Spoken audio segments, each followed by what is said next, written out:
bó tilẹ̀ ṣe wípé òtítọ́ ọ̀rọ̀ Ọlọ́run ṣọ̀wọ́n ní ìkẹyìn ayé yìí, ṣùgbọ́n Ọlọ́run alààyè ti pèsè ìránṣẹ́ rẹ̀ sílẹ̀, Evangelist Babátúndé Samuel. Tẹ́tí gbọ́ ọ̀rọ̀ Ọlọ́run alààyè kó sì di alábùkún fún ní orúkọ Jésù. From verse 13 to 15.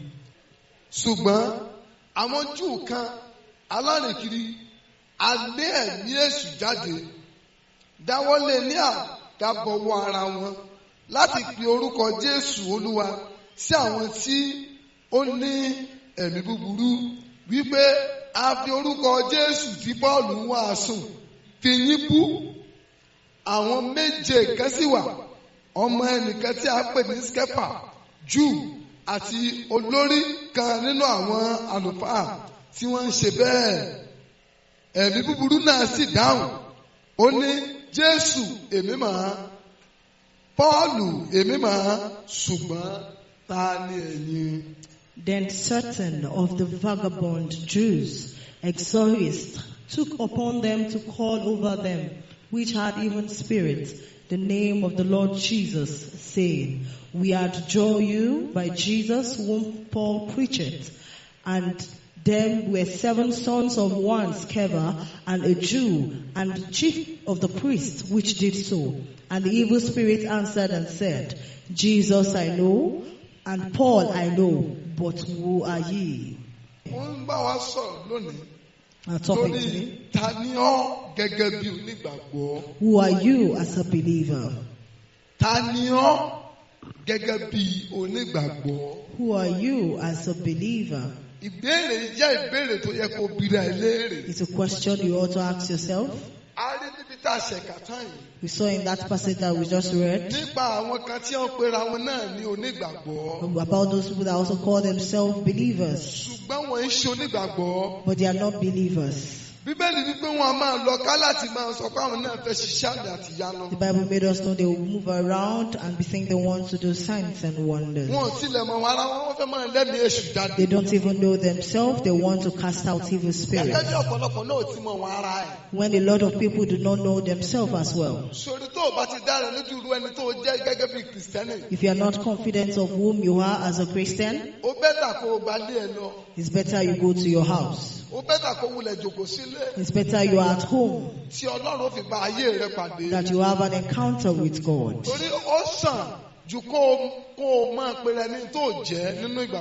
It is better for not to call yourself what you are not as a believer. God made us know that they lay their hands on them in order to cast out evil spirits. And they did that.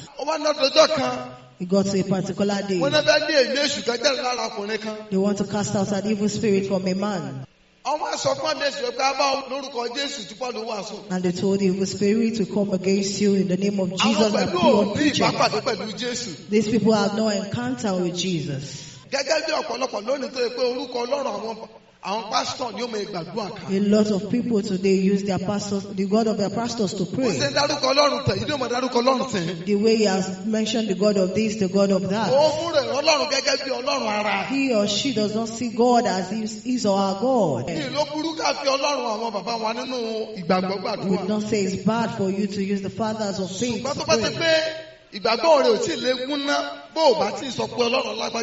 But if you are not confident enough to say that my God, beware of the kind of Jesus you accepted. The evil spirit answered them. The question that he asked them, I want you also to ask a question. He asked them, Jesus I know. So the evil spirit also recognizes Jesus. It's true that not everybody that says I accept Jesus really accept him. You might know Jesus and not accept him. Those evil spirits recognizes Jesus. Do you know there's not everybody that recognizes money that has money? It's not everybody that recognizes Jesus that accepted him.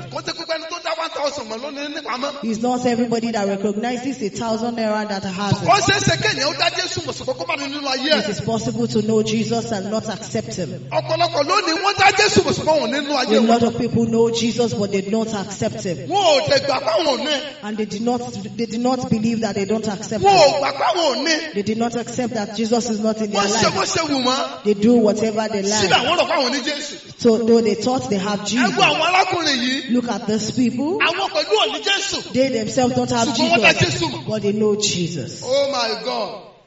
O ò ní fàáyé rẹ̀ ṣàṣìlò. You will not do things in vain in Jesus. Amen. Amen. Ọ̀pọ̀lọpọ̀ lánú ẹ̀ ṣe mí. A lot of I have a pity over people. Jésù sọ̀rọ̀ kan nínú ìwé Lúùkù. Jesus told us about some people in the book Pé of nígbà Luke tí ọkọ ìyàwó dé tó ti kọ́ àwọn àyànfẹ́ lọ tó ti sílẹ̀kùn. that when the bridegroom has come and taken the bride Àwọn and kan wá locked sọ the wípé door, Jésù Jésù Olúwa Olúwa and some people came, Jesus, Jesus, Lord, sí Lord, ilẹ̀kùn fún àwa náà. open the door for us. Àwa kò wá jẹ́ àwa kò wá mú pẹ̀lú rẹ̀. We too, we ate with you and drank with you. Àwa kò wá forúkọ rẹ̀ ṣe báyìí ṣe báyìí. We use your name to do a lot of things. Ó ní ṣó gbogbo ní orúkọ Olúwa ṣùgbọ́n kí o mọ̀ ní Olúwa nínú ayé rẹ̀. You may do all things in the name of the Lord and you may not have in your life. A lè ṣe ohun gbogbo pẹ̀lú orúkọ Olúwa, ṣùgbọ́n ká má ní Olúwa nínú ayé wa. Ọ̀pọ̀lọpọ̀ lónìí lánú wọn ṣe mí. I pity a lot of people today. Ẹ̀mí èṣù yẹn ní Jésù àwa mọ̀. The evil spirit said, Jesus, I know. Gẹ́gẹ́ bí ìwé mẹ́ta nínú ìwé Jákọ́bù orí kejì. Just as the Bible told us in the book of James, chapter 2, Ó ní pé àwọn ẹ̀mí èṣù pẹ̀lú gbàgbọ́. even the evil spirits believed, Ó ní ṣùgbọ́n wọ́n wá rí. but they bowed. They tremble. They trembled. They only tremble. Wọ́n gbàgbọ́ ṣùgbọ́n wọ́n wá rí.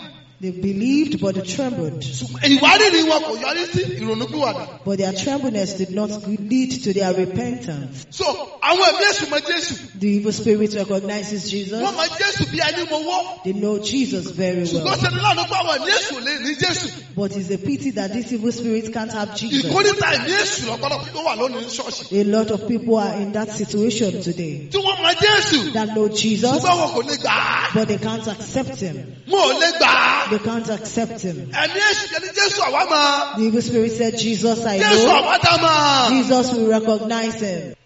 Ó wá tẹ̀síwájú. And then he moved forward. Ó ní Pọ́ọ̀lù pẹ̀lú wọn mọ̀. Even Paul himself, I know. Èrèdí tó fi mọ Pọ́ọ̀lù. The reason why he knows Paul, Torí pé ẹ má gbàgbé pé Jésù tí Pọ́ọ̀lù wàásù ni wọ́n pè.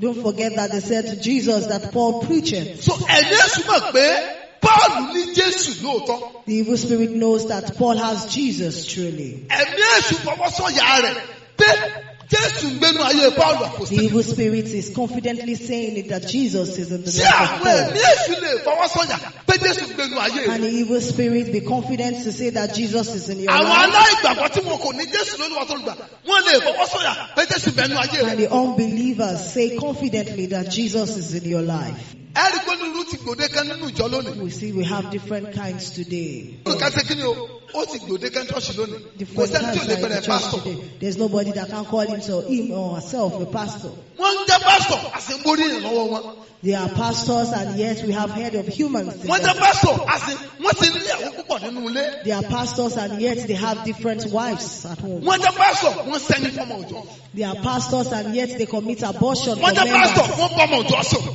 They are pastors and yet they sleep with their Wọ́n jẹ́ members. pásítọ̀ wọ́n lu jìbìtì. They are pastors and yet they are cheaters. Wọ́n jẹ́ pásítọ̀ wọ́n wà ní ẹgbẹ́ awo. They are pastors yet they are in occultic group. Wọ́n jẹ́ pásítọ̀ wọ́n lo pẹ̀tùpẹ̀tù. They are pastors but they are also soothsayers.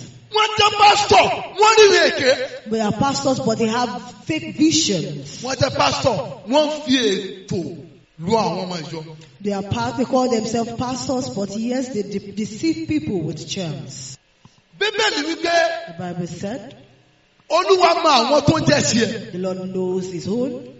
Gẹ́gẹ́ bí àwọn ẹ̀mí èṣù pẹ̀lú ṣe mọ àwọn tó bá ní Ọlọ́run. Just as the evil spirit also knows that have God. Ẹ̀mí èṣù akọjú sí wọn béèrè The evil spirit asked them, pé ṣùgbọ́n ta ni ẹ̀yin? but who are ye? Lóòótọ́ à ń porúkọ Jésù. Though you call the name of Jesus, Ṣùgbọ́n ta ni yín? but who are you? Lóòótọ́ ń gbé Bíbélì. Though you are carrying your Ṣùgbọ́n ta ni Bible, ọ́? but who are you? Lóòótọ́ wà ní kwaya. Though you are in the choir, Ṣùgbọ́n ta ni but ọ́? who are you? Lóòótọ́ alàgbà ni ọ́. Truly you are an elder, Ṣùgbọ́n ta ni ọ́? but who are you? Lóòótọ́ dickness ni ọ́. Truly you are a deaconess, Ṣùgbọ́n ta ni but ọ́? who are you? Lóòótọ́ ẹlẹ́gbẹ́ àfọ̀dọ́ àtàkùn ló wà. Truly you are a prayer warrior, Ṣùgbọ́n ta ni ọ́? but who are you? Lóòótọ́ evangelism too ló wà. Truly you are an evangelism team, Ṣùgbọ́n ta ni ọ́? but who are you? Lóòótọ́ ló ń dọ́ rẹ. Truly you are offering. Lóòótọ́ ló ń sàn dá mẹ́wàá. Though you are paying your tithe, Ṣùgbọ́n ta ni ọ́? but who are Irú you? ohun tó léwu kó jẹ́ chọ́ọ̀chì. Whatever you are À in ń church, béèrè lọ́wọ́ rẹ pé but we're asking you ta ni today, ọ́? who are Tí you? ilẹ̀ bá dá kí ló jẹ́? If there are nobody with you, who are you? Tó bá kù wọ nìkan ta ló jẹ́? If you are left alone, who are you? Ọ̀pọ̀lọpọ̀ ìyàlẹ́nu la máa rí lọ́run. There will be a lot of surprises in heaven. Torí pé ọ̀pọ̀lọpọ̀ tá a rò pé àwọn ni ó ṣáájú wọ géètì ọ̀run náà fi mọ kó náà lọ́rùn àpárí. Because a lot of people that we thought would be at the forefront of the gates of heaven will be in Ìjẹ́ heaven. ìbẹ̀fẹ́ lomi ó bẹ̀rẹ̀ pọ̀ ó dẹ̀ ṣàgbèrè. But do you know that some people they speak in tongues, but yet they are Ìbẹ̀dẹ̀pọ̀ yẹn ló fi ń tú ayé jẹ. It is that speaking in tongue that is using to deceive Ṣùgbọ́n people. lóòótọ́ alágbèrè ni. But truly he or she is a fornicator. Ìwọ tó ń gbọ́ mi tó sì ń You wò. that you are hearing or watching, Gbọ́ ilé dáadáa. listen to this very well. Ó lè má fi ìwà rẹ̀ tán ayé jẹ. You might deceive people with your character, Ṣùgbọ́n gbọ́ ilé dáadáa. but listen to this very O ò well. lè tán Ọlọ́run. You can't deceive God. O ò lè tán Ọlọ́run. You can't deceive Kò God. síbi tó o lè sápamọ́ sí tó o lè tán Ọlọ́run. There's nowhere you can hide yourself and Ayé deceive èrò God. farasí fún Ọlọ́run. Your life is not hidden from Gẹ́gẹ́ God. bí ayé àwọn ọmọ yóò ṣe farasí fún àwọn ẹ̀mí èṣù. Just as the way their character is not hidden from the evil spirit. Láyé àwọn ìgbà kan, In early lives, ẹni tí ò bá jẹ́ ojúlówó ìránṣẹ́ Ọlọ́run. Ẹni tí ò bá jẹ́ ojúlówó if ìránṣẹ́ you are not a Ọlọ́run genuine man of God, kò lè ṣe deliverance. you can't do deliverance. Ṣùgbọ́n nísìnyí, But today, torí lẹ́yìn ìgbà yẹn àwọn ẹ̀mí èṣù máa tú àṣírí ẹ̀. because even then the evil spirits will expose him. Gẹ́gẹ́ bó ṣe tú àṣírí àwọn arákùnrin. Just like the way he Ṣùgbọ́n exposed kò these ti pẹ́ tí wọ́n ti people. ń rìn kiri. You know, it's been a long time that they've been Tí wọ́n walking ti ń rìn around, ká. that they have been walking Tí wọ́n around, tú ayé jẹ. that they have been Ṣùgbọ́n deceiving ọjọ́ kan people. lọ́jọ́ kan But one day, tọwọ́ pálábá wọn ṣégi. that they became exposed. Àṣírí wọn tú. They were exposed. Àṣírí wọn tú. They were exposed. Ẹ̀dẹ́ èṣù yẹn sọ fún wọn. The evil spirit told them, Jésù náà polongo rẹ̀. Jesus that you are talking about, Tọmọ Ọlọ́run ni. I know is the Son of God. Pọ́ọ̀lù tó jó ní wàásù rẹ̀. The Paul that is the preacher of him, Ẹni tí ẹ̀yin gbọ́ wàásù lẹ́nu rẹ̀ tẹ́ you ẹ fi sọ that pé you heard ìgbàgbọ́. about his preaching that he said you believe, Òun pẹ̀lú ọmọ Ọlọ́run ni. he himself is a child of Ṣùgbọ́n God. ta ni ẹ̀yin? But who are you? Bákan mọ̀ pé àṣírí tó jẹ́ òbò. I want you to know that whatever you are is not hidden. Wọ́n pẹ́ títí tó ti ń dọwọ́ bo ìwà rẹ mọ́lẹ̀. If you have been covering your sins, your Ọjọ́ kan á ó character, tú àṣírí rẹ̀. one day you will be exposed. Ọjọ́ kan á ó tú àṣírí rẹ̀. One day you will be Ó exposed. pẹ́ títí tó ti ń kúrọ́ ta ayé. It's been a long time you have been deceiving people. A ó tú àṣírí rẹ̀ You lọ́jọ́ will kan. be exposed one Torí day. pé Bíbélì wí pé Because the Bible kò made us know sóhunkóhun tí a bò tí a kò ní ṣí. there's nothing covered that will not be opened. Kò sóhun Man, tó ṣe ń kọ̀kọ̀ táwọn ní kéde ẹ̀ ní orí there is òde. nothing you do hidden that will not be exposed to the light. Iṣẹ́ mi pé àwọn mẹ́rin Do you know that there are some bí people, wọ́n ṣe jẹ́ ẹlẹ́sẹ̀ tó yìí though they are tí sinners, wọ́n fi iṣẹ́ ẹ̀sìn bojú. that they cover their sinful ways with the religious activities? Àwọn pẹ̀lú mọ̀ wọn. They themselves, they know. Ìjọ mi pé èèyàn bú mọ́ra. Do you know that an evil person knows his or herself? Ọmọ tara jẹ. Don't deceive yourself. Èèyàn bú ṣe kí ni o?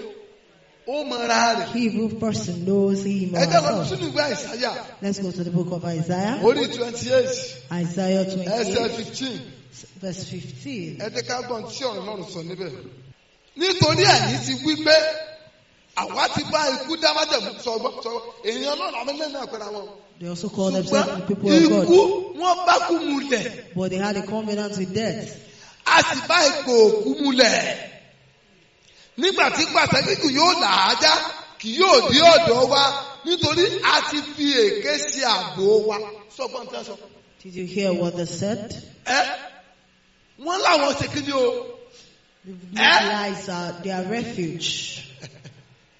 Àwọn fi èké ṣe ààbò wọn. Àti lábẹ́ irọ́ ni àwa fi ra wá pamọ́.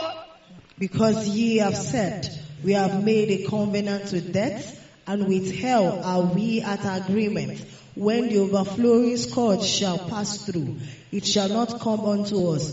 For we have made lies our refuge, and under falsehood have we hid ourselves. Amen. Amen. He's He's a friend of his that told him something. He's also a man of God.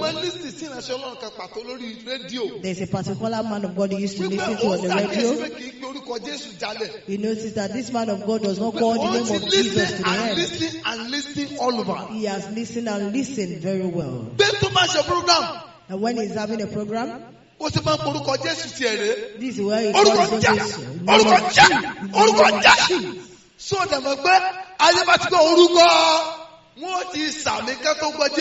before they heard the name properly, they would have said Amen. We know there are lots of them around. They are also general overseers. They are the general overseers of shops and trading. All those that hide under lies and use falsehood as their refuge. They also know that the power that they rely on is a lie. They know the covenant that they rely on is falsehood. But still yet they deceive the world. You saw a video recently on TikTok.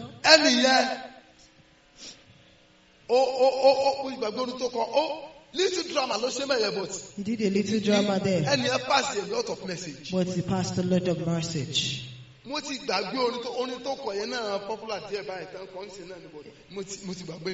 a particular song.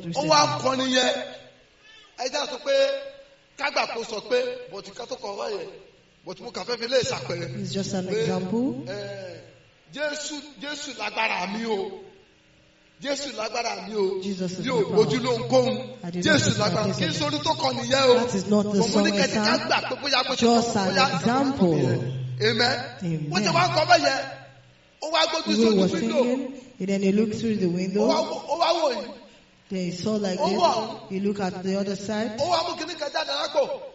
Then he took something out. Then he put it in his mouth. And did as if nothing happened. There's another thing that he also used. Then he talked to it. Then after that he locked the door. Then he hid it. And then he started to continue. Do you know that that's where some people's life are? The name of Jesus at top. Who are you? The wonders that you see? Is it God that did it? The baby that you gave birth to? Is it God that gave it to you? The money you have? Is God the fruit of it? The promotion you have? Did it come from God? The world might not know who you are. The evil spirits know you. Aside from God knowing you, the evil spirits also know you. Your sins are not covered. Your hidden lifestyle is not hidden from the evil spirits. The same way their lives is not hidden from the evil spirits. These are some people that hid themselves under falsehood. They use lies as covenant. But still yet they call themselves the people of God. Let's go to the book of Isaiah chapter 30. Verse 8 to 10. Nísinsìnyí lọ kọ níwájú wọn sí wàhálà kan sì kọ sínú ìwé kan kí ó lè jẹ́ fún ìgbà tí ń bọ̀ láé àti láéláé pé ọlọ̀tẹ̀ ènìyàn ní àwọn èèyàn wọ̀nyí àwọn ọmọ èké kí ni wọ́n lè pè wọ́n. Lying children. Ọlọ́run lékè mọ́. God recognizes liars. Àwọn ọmọ tí kò fẹ́ gbọ́ òfin Olúwa tí wọ́n wí fún àwọn arínà pé má ṣe ríran àti fún àwọn wòlíì pé má sọ tẹ́lẹ̀ ohun tí ó tọ́ fún wa. Sọ nǹkan dídùn fún wa. Sọ àsọtẹ́lẹ̀ ìtànjẹ. Now go, write it before them in a table, and note it in a book, that it may be for the time to come forever and ever, that this is a rebellious people, lying children, children that will not hear the law of the Lord, which say to the seers, see not, and to the prophets, prophesy not unto us right things, speak unto us smooth things, prophesy deceits. Sẹ́yìn náà gbọ́ báyìí. Wọ́n wí fún àwọn aríran pé má ṣe ríran sí wa. See not. Àti fún àwọn wòlíì pé And to the prophet, ẹ sọ àsọtẹ́lẹ̀ èké. prophesy not unto us the right thing. Gẹ́gẹ́ bí ìwé mọ́ ti sọ nínú ìwé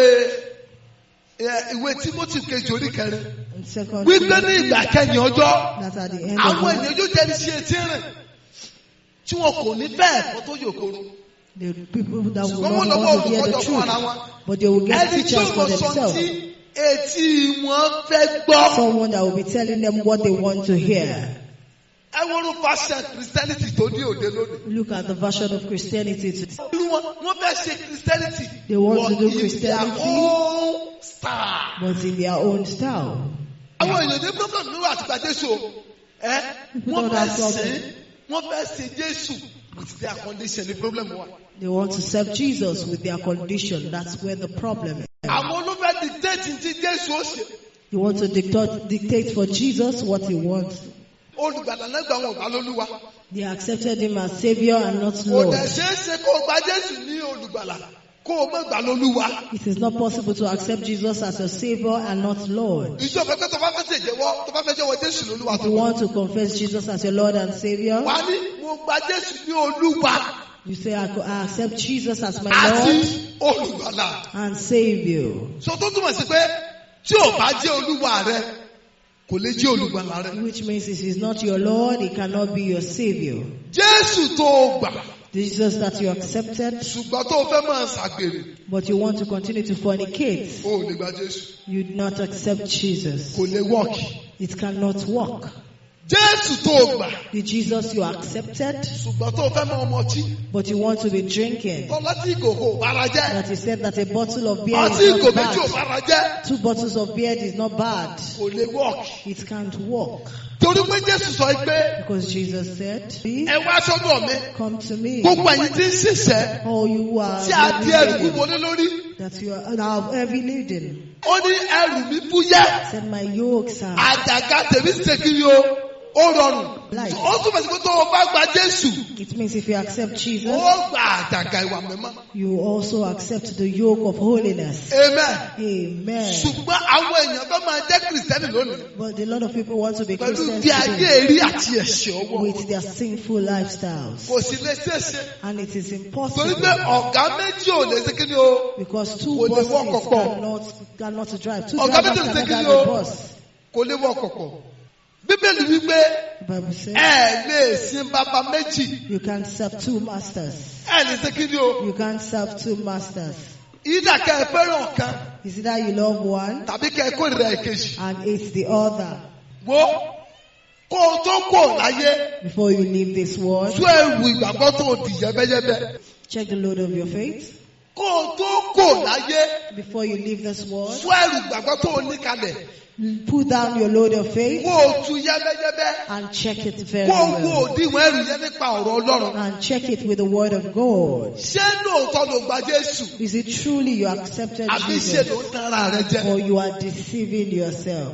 Jésù tí ò gbẹ̀ṣẹ̀ lọ́wọ́ rẹ yìí Jesus that did not take away sin kò from lè gbé you, ọ dédé o. he can take you home. Bíbélì wípé Olúwa mọ àwọn tí ń ṣe The tirẹ̀. Bible made us know that he knows those are his own. Ẹ já lọ sínú ìwé Tímótì. Let's go to the book of Timothy. Tímótì kejì 2 Timothy. orí kejì 2 Timothy chapter 2. verse 19. Tímótì kejì orí kejì ẹsẹ̀ 19. 2 Timothy chapter 2 verse 19. Ṣùgbọ́n ìpìlẹ̀ Ọlọ́run tí ó dájú dúró ṣinṣin.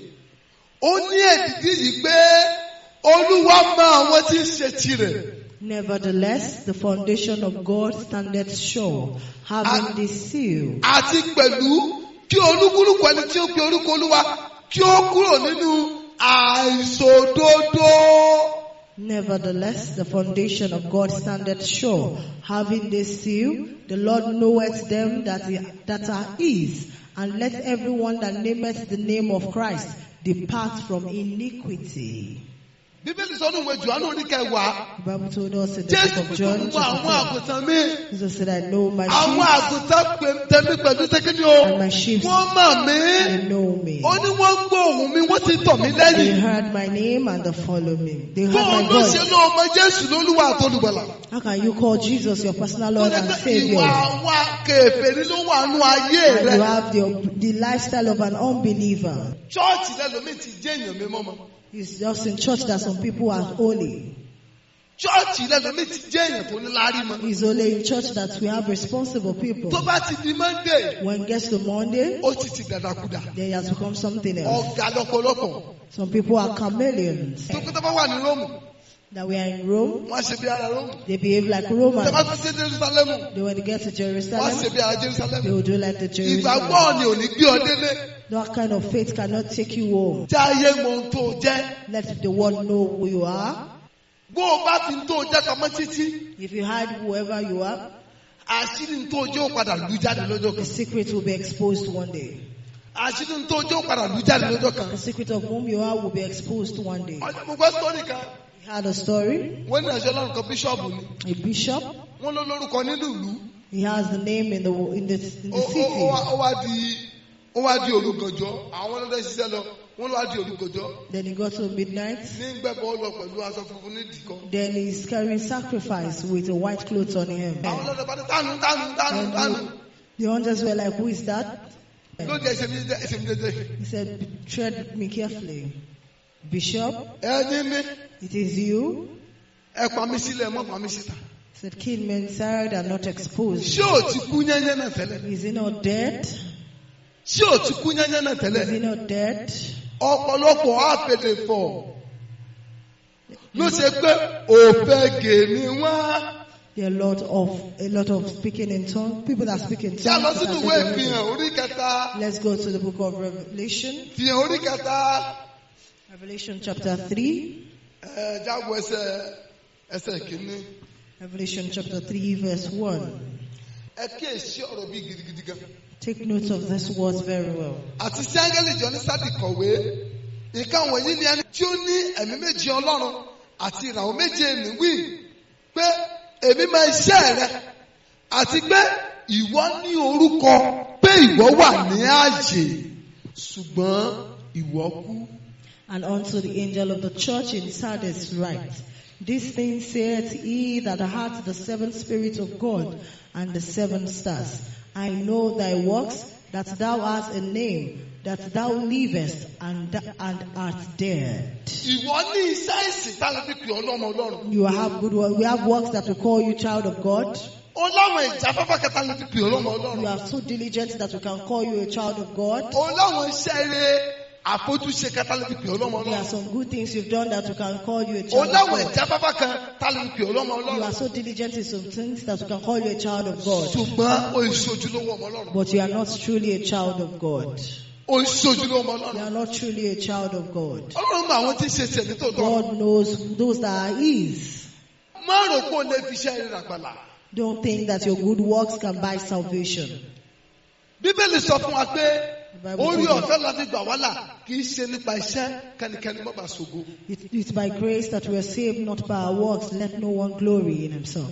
Orúkọ rere ò lè ràgbàlà fún ọ nínú ìjọ. A good name cannot buy salvation for you in church. Ọ̀rọ̀ rere pásítọ̀ kò lè ràgbàlà fún ọ nínú It is ìjọ. not the good works of the pastor that can buy you salvation in the church. Ìgbóríyìn láti ọwọ́ ènìyàn nínú ìjọ fún ọ kò lè ràgbàlà fún People ọ. praising you in the church cannot buy salvation Kò for bá you. dára fún ọ lónìí láti wá Jésù rí ní Olúwa tó lùgbàlà ní It tòótọ́. is better for you to find Jesus and accept him as Tó Lord bá and fẹ́ tó Savior fi fi truly. Jésù kájú tó fi ń bojú tó ń ta ayé jẹ. If it is a long time that you have been using Jesus' name to deceive people, Ọjọ́ kan làṣírí máa tú o. one day your secret will be exposed. Àti gbọ́ ọ̀pọ̀lọpọ̀ àwọn pásítọ̀ tó ṣe pé níbi ìsìnkú wọn lọ́jọ́ ìsìnkú. It is a lot of pastors that we've heard that on the day of their burial, Ní ìyàwó tán fẹ́ pamọ́ tó ti bímọ méjì mẹ́ta fún wọn ló yọjú o. that the second wife that has given birth to 2 or 3 shall fail. Ló ní àmọ́ sí He said, o. don't bury him. Àwa náà bẹ́ẹ̀ da yàgbẹ́ bojú rẹ̀. We also want to pour sand on Ara you. ilé ibo lẹ́yìn o. Then where are you from? A mọ̀ pé rẹ́fẹ̀rẹ̀ ní sóòótọ́ fún yín. Now we know that Reverend will tell you. Àwa the nìyàwó truth. tó fẹ́ sí pọ́tá. We are the wives that he married to Port Harcourt. Agbọ́pọ̀ kùnà là ní káwá síbi òkú. We had Káwá the dead. síbi. That's why we came to bury him. Káwa náà wá fi ọlá ìkẹyìn fókù. Then we came to give him the last respect. Náà bá wojú ọmọ làwọn ọmọ bá jọ rẹ́fẹ̀rẹ̀. They will look at the children's faces and they look Láì alike ṣe with the DNA reverend, test rárá. without even a DNA test. Ẹ̀yin ará, My brethren, ohun tó jòkó mọ́lẹ̀ tó jáṣìírí that secret náà that ni is ó gbé hidden ọlọ́run náà. is the one that will take you to hell. O ò lè bò ó pẹ́ títí o. You can't hide it for long.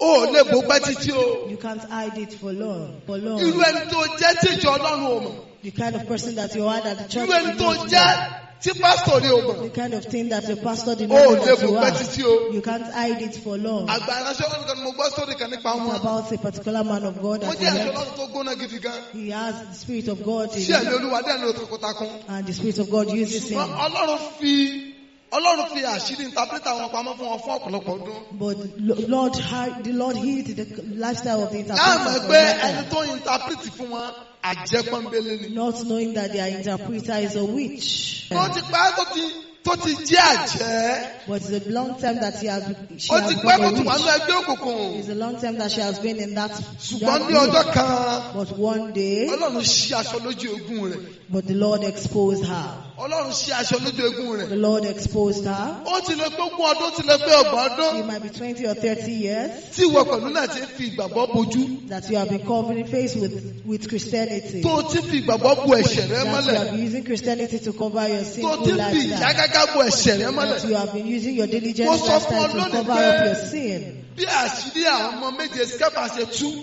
Just like the way the secrets of the 7 sons of Sceva were exposed. Bẹ́ẹ̀ làṣírí rẹ tìyàn náà ó tú o. That's the way your secrets will also be Jẹ́ sọ kí ni kan exposed. fún ọ. Let me tell you O ò lè something. láṣírí gbé wọlé. You can't take your secrets to the hell, to O ò lè ti the kí ni o. You can't take your secrets to Òótọ́ tí mo the sọ fún ẹnìyẹn. That's the truth. Bó bá pẹ́ tó ti ń tan ayé jẹ. It's been a long time they have been deceiving the world. Ọ̀pọ̀lọpọ̀ wòlíì èké A lot of fake prophets. tí àṣírí wọn ò tú ká tó kú. Their secret did not expose why they are alive, Ṣùgbọ́n nígbà tí wọ́n kú, but when they were dead, àṣírí tí wọ́n jẹ́jẹ jáde. the secret of whom they have. A gbọ́ nípa was ìtàn exposed. ìránṣẹ́ Ọlọ́run kan. We asked about a particular man of Òkìkí tó ṣẹlẹ̀ sí káàkiri God. A Nàìjíríà. lot of things that happened to him was spread Tó around jẹ́ pé lọ́jọ́ tí Nigeria. ó fẹ́ ṣe. That the day he was to Kan be làwọn buried, ògbóni dé.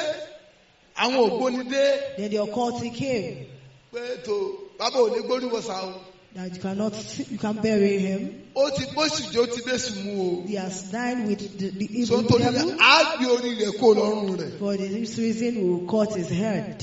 Síbí ọ̀pọ̀lọpọ̀ ó máa gbé akọrin lóye pé oyún tó sẹ́wọ̀n ló ń kà. There are some choristers today that they have aborted countless times. Síbí ọ̀pọ̀lọpọ̀ alàgbà ní ṣọ́ọ̀ṣì ló ṣe pé ọ̀pọ̀lọpọ̀ ọmọ tí àwọn obìnrin ìjọ gbé dání òun ló ní. There are some people, they are elders in church, a lot of women that are with babies. The babies are for them. Ọ̀pọ̀lọpọ̀ pásítọ̀ ló sọ pé ó ti sẹ́ni fún àwọn ọmọ ìjọ A káàkiri. lot of pastors have aborted for a lot of members. Wọ́n sì ń sọ pé bàbá ikú sí Olúwa. And they keep telling him, Father, keep Jẹ́ kí n going. tẹ̀sán kíní kan fún ọ níbi tó dé yìí. Let me tell you something today. Ẹni tó bá rí àrídájú pé ojúlówó ọmọ náà ni. If you are not sure about a particular Mọ́mà person's kí ikú sí salvation, Olúwa o. don't greet the persons well Bíbélì done. wípé mẹ́sẹ̀ lọ́wọ́ nínú ẹ̀ṣẹ̀ lòmíràn. He said you should not partake in someone else's Ẹni sin. tó jí owó ìjọ tó jẹ́ olè tó jẹ́ ọ̀ṣà. Someone that is a thief that stole the church money. Tó pé ọ̀ṣà nínú ìjọ. That is an usher in the church. Gbogbo owó ìjọ lọ́jọ́ sẹ́lẹ̀ ni máa ń pa pọ́npọ́n ló máa ń jí. But all the money in the church, you are Ẹ sì always kí taking ikú sí from Olúwa. and you are greeting him or her, well done. Sọ̀rí pé lọ́dún yóò gbà wọ́n gẹ. You see that it's God that will also save you. Bíbélì wípé ọjọ́ náà yóò fi hàn. He said the day will be exposed. Tí Olúwa yóò ti pa ìrere mi tú àṣírí ìkọ̀kọ̀ ènìyàn. That the Lord will use it through the gospel. Tí to Olúwa yóò expose ti pa people. ìrere mi tú àṣírí ọ̀pọ̀lọpọ̀ ènìyàn. That through the gospel, a lot of people O ò lè exposed. gbé pamọ́ o. You can't hide it. O ò lè gbé pamọ́ o. You can't hide it. O ò lè gbé pamọ́ You o. can't hide Ó it. pẹ́ títí tó o ti ń gbé pamọ́. If it's been a long time you have been Àṣírí hiding it, oṣù lọ́jọ́ kan. you'll be exposed one day. Láti bí ọ̀pọ̀lọpọ̀ àwọn ọmọ aláṣẹ́wó tó wà nínú kwaya lónìí. lónìí. You see that a lot of prostitutes that are inquired Oyún today, lọ́lọ́run mo fi ń expose it ọ̀pọ̀lọpọ̀ is wọn. pregnancy that the Lord uses tó to pé expose nígbà a tá a bá lot gbóyún of tá a bá wọ gbogbo ọgbọ́n àti iṣẹ́. that when they are pregnant that ọmọ they yóò wá try gbó ká pé everything níbo to abort the baby, then the baby will not go. mi ò ní lọ o. I will not go. Owó táwa ní Man, kí bàbá bọ̀ gbọ́. what we said, the father should not Bàbá náà ni hear. ó padà parí ẹ̀. It's father that will settle it. Yẹ ayé ara rẹ wò lónìí. Check your life today. Bó o ṣe ń pẹ́ra lọ́mọ Ọlọ́run. The way you are calling yourself a child of Tí God, tútù dúró gbágbá lọ́rùn rẹ. that your suit is so good on Tí you, bùbátọ̀ ọ̀bọ̀ tó dúró rẹ́gí lọ́rùn rẹ. that the clothes you are putting on is so good on your Tọ́ ọ̀kú body, etí ẹ̀ gbágbágbá sínú fìlà. that you put your ears into cap. Tí wọ́n náà ṣe bíbẹ́ ẹni báwọn ní Róòmù ṣe bí Róòmù. You are also doing that. You are also behaving that those that are in Rome behave. Jẹ́ like títọ́ Rome. ọ̀mú kúrò láì ní Jésù ẹ̀tàn ló wà ní ẹ̀. The earrings that you took away without having Jesus is a lie. Ṣòkòtò tọ́ ọ̀wọ̀ mọ́ láì ní Jésù irọ́ ló ń pa. The trousers that you don't wear again without Jesus is a lie. Yẹ̀ríǹgì tọ́ lò mọ́ attachment tọ́ lò mọ́ torí pé ọjọ́ ìjọ tí ẹ lò kò sọ ọdọ ọmọ ìgbàlá o. Because you join a church that doesn't use the earring and chains and you decide to take it off does not mean you are a child. Nítorí of náà God. yẹ ayé ara rẹ wò. For this reason, check your life. Yẹ̀rú ẹni tó jẹ́ wò. Check the kind of person that you Bíbélì are. Olúwa mọ àwọn tí ṣe tiẹ̀. The Bible made us know the Lord know those that Ìṣòro pé are evil. bẹ́ẹ̀ náà ni èṣù dáwọn tiẹ̀ mọ̀. Just the same way the devil recognizes Torí pé his Bíbélì own. gbẹ́ni gbẹ́ni tó bá ń dá ẹ̀ṣẹ̀. The Bible made us know that whoever that Ṣé sinneth èṣù ni? is for the devil. Irọ́ díẹ̀ díẹ̀ tó ń pa yẹ. Irọ́ díẹ̀ díẹ̀ tó ń pa yẹ. That small lies Ìsopọ̀ láàrin ìwọ àtẹ̀sù ni o. is also a tie between you and the devil. Àwọn ìbínú àti ìjà èpè tó ń ṣẹ́yẹ. All those little causes and Ìsopọ̀ anger láàrin ìwọ àti èṣù ni o. is a tie between you and the Ìbínú bí devil. ìwèrè yẹ. That anger Ìsopọ̀ láàrin ìwọ àti èṣù ni. is a tie between you and the devil. Ìjà ara kan àìlèdáríjì nìyẹn. The fight and the unforgiveness Ìsopọ̀ láàrin ìwọ àti èṣù ni. is a tie between you and the devil. Tó o bá ṣàtúnṣe ní kankan, If you don't restitute on time, yóò létí fún ọ. it will be too late. Yóò létí fún ọ. It will be too late. Ta ni ó gẹ́gẹ́ bí onígbàgbọ́? You as a believer, Lóòótọ́ ló pèrè lónígbàgbọ́. truly you call yourself a Lóòótọ́ believer. ló farahàn bí onígbàgbọ́. Truly you show as a Ìmúra believer. rẹ jọ tó nígbàgbọ́. Your dressing looks like a believer. Ìsọ̀rọ̀ rẹ jọ tó nígbàgbọ́. Your talking looks like a believer. Ìwọṣọ rẹ jọ tó nígbàgbọ́. Your clothing looks like a believer. Ṣùgbọ́n But sótá síbẹ̀ ni. is that all? Kí ni èso tó ń so? What is your fruit? Kí ni èso tó ń so? What is your fruit? Ìdí lórí ẹsẹ̀ rẹ. Be on your feet. Bíbélì sọ pé The Bible made us know. tó àìpé lóòótọ́ la gbàgbọ́. If truly we believe, Ó ní ká so èso tó yẹ fún ìrònúpìwàdà. he said we should sow a Tó àìpé lóòótọ́ ni good Jésù seed for gbénu ayé repentance. rẹ. If truly you have Jesus in your Ó yẹ life, ká rí nínú ìgbé ayé rẹ o. we should see it in your life. Ó yẹ ká rí nípa ìwà tó ń wù. We should see it in your character. Jésù ó ràn wá lọ́wọ́ o. Jesus will help us. Sọ fún Ọlọ́run. Tell God, Ọlọ́run jọ̀ọ́. Jesus, Ràn mí please lọ́wọ́ láti jẹ́ ojúlówó ọmọ Ọlọ́run. help me to be a true child Ràn of mí lọ́wọ́ láti God. jẹ́ ojúlówó onígbàgbọ́. Help me to be a true Kí n má bàa believer tẹ́ra mi so that I jẹ́. won't deceive Gbàdúrà myself. bẹ́ẹ̀. Mo nígbàgbọ́ pé ẹ ti di alábùkún fún nípasẹ̀ ọ̀rọ̀ Ọlọ́run tí ẹ gbọ́ tán yìí. Fún àdúrà tàbí ìmọ̀ràn, ẹ lè pè sórí aago yìí 08065935539. Ẹ máa gbé nínú oore ọ̀fẹ́ Kristi. Láti gbọ́ onírúurú ìwàásù ọ̀rọ̀ Ọlọ́run mìíràn tí ń ṣe oúnjẹ ẹ̀mí, o lè kàn sí wa lórí ẹ̀rọ ayélujára yìí tí ń ṣe YouTube channel wa Evangelist Babatunde Samuel. Bákan náà lórí Audiomack Evangelist Babatunde Samuel. Ẹ ṣé púpọ̀.